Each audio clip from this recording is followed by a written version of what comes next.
Déco dans le présent pour mieux construire l'avenir. La chronique d'Interentreprise avec Francette Florimond. Bonjour, j'espère que vous allez bien. Les politiques mémorielles françaises ont-elles besoin de réparation ?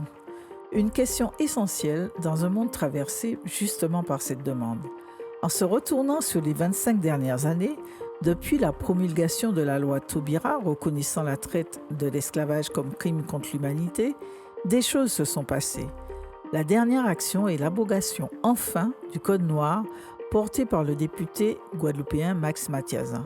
Ce texte créé en 1648 par Colbert, vieux de 340 années, n'était certes plus appliqué, mais on a vu que Napoléon Bonaparte l'avait remis au goût du jour quand il a rétabli l'esclavage en 1802 et ses effluves entourent encore des pratiques en 2026 puisque l'égalité salariale entre les hommes et les femmes n'est toujours pas acquise, voire que la couleur de peau et les cheveux crépus peuvent aujourd'hui encore empêcher une embauche.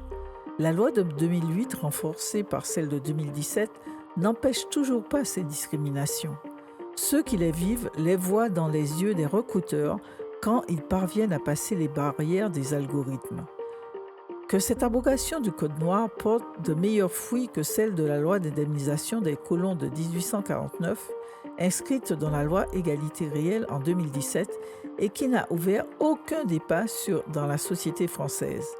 Ils auraient pourtant été intéressants, voire auraient pu changer certaines postures ou regards, comme « peut-on considérer qu'un être humain est une propriété ? Est-il légitime de demander une indemnisation pour des corps qui ont été asservis et malmenés ?» Il n'est pas trop tard pour mener ces justes réflexions. Un autre acte important est la restitution des dépouilles du peuple Kalinas et Arawak en vue de funérailles sur le territoire de la Guyane et plus largement celle des œuvres d'art pillées. Depuis 2001, donc, le 10 mai a été proclamé Journée nationale des mémoires de la traite, l'esclavage et de leur abolition et le 23 mai, Journée nationale en hommage aux victimes de l'esclavage.